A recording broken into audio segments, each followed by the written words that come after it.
बलूचिस्तान में पाकिस्तान को एक बड़ा झटका लगा है। इस वक्त जो बड़ी खबर है, सोराब शहर पर बीएलए ने कब्जे का दावा कर लिया। पुलिस स्टेशन, बैंक और सरकारी इमारतों पर कब्जा कर लिया है। पाकिस्तान कैसे घिर गया है अपने ही देश में, ये तस्वीर देखिए। भाई ये क्या हो रहा है हमारे साथ। ये सोराब शहर पर बलोच लिबरेशन आर्मी का कब्जा हुआ और पुलिस स्टेशन पे कब्जा किया और पुलिस वालों को अरेस्ट किया, उनका असला जब्त किया और उसके बाद थाने को आग लगा दी। तोबा तोबा तोबा, खुदा मुझे माफ करे। किसी भी वक्त आते हैं, 50-100 बंदा आता है। कभी ट्रेन आपकी उठा लेते हैं, कभी आपका पूरा शहर बंद कर देते हैं, मफलूज कर देते हैं, जिसको चाहते हैं मार देते हैं और फिर पहाड़ों में गायब हो जाते हैं। और आप आगे से कह रहे हैं बलूचिस्तान हमारे माथे का झूमर है। बलूचिस्तान जो है पाकिस्तान के माथे का झूमर है।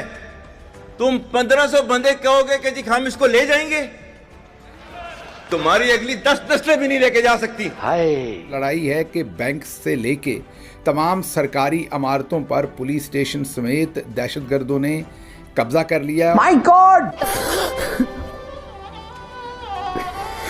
तबाह बर्बाद बर्बाद बर्बाद बर्बाद कर दिया। क्या करे पाकिस्तान, किधर जाए पाकिस्तान। और इसी सारी लड़ाई में जो वहाँ के एडिशनल डिप्टी कमिश्नर हदायतुल्लाह बलीदी हैं, वो भी शहीद हो चुके हैं। हाय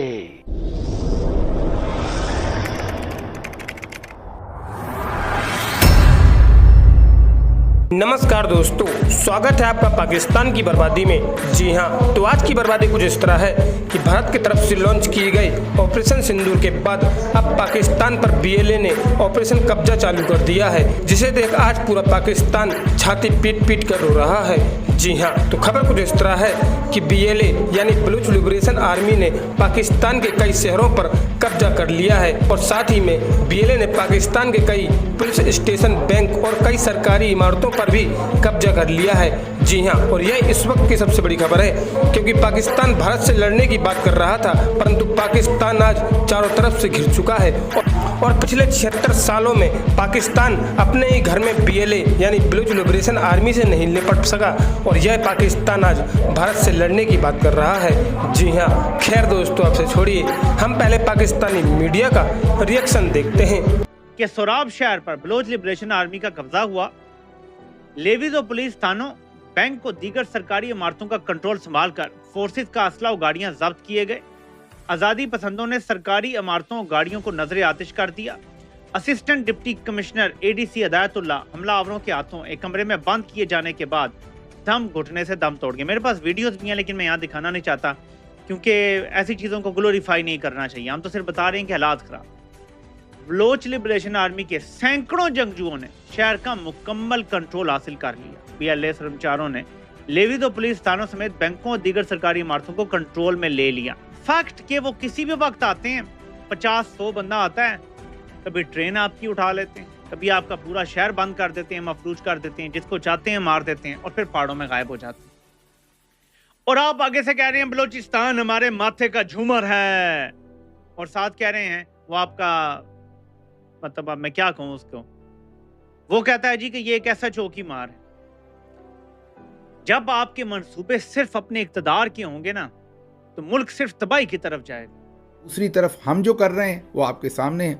हमारी जो स्टेटमेंट थी, हमारे जो मौजूदा वज़ीर दाखिला हैं, उन्होंने अब से चंद हफ्ते या चंद महीने पहले, जब इससे पहले वहाँ पर दहशतगर्दी हुई थी, जाफ़र एक्सप्रेस की बात नहीं कर रहे, वो तो आपको पता है कि अब से जो चंद हफ्ते पहले जाफ़र एक्सप्रेस का वाक़या हुआ, जिसमें 440 पैसेंजर्स थे और पूरी ट्रेन यरगमाल बना ली गई थी। फिर उसके अंदर कहा जाता है कि 100 से ज़्यादा शहादतें हुई जब उस ट्रेन को दहशतगर्दों से छुड़वाया गया। आल्दो कि हमने कोई फुटेज अभी तक उसकी सामने नहीं रखी।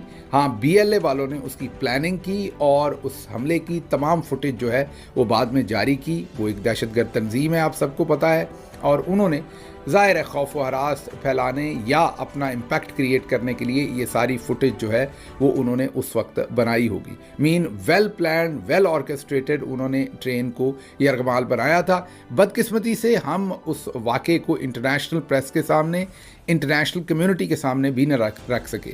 हमें समझ आई कि दहशतगर्दी के वाक़यात को दुनिया के सामने रखना है जब 22 अप्रैल को पहलगाम में दहशतगर्दी का वाक़या हुआ और उसके बाद इंडिया ने पूरी दुनिया के अंदर जिस तरीके से पाकिस्तान को एक्यूज़ किया। पाकिस्तान की मौजूदा रजीम बैडली फेल्ड, एक तो दहशतगर्दी को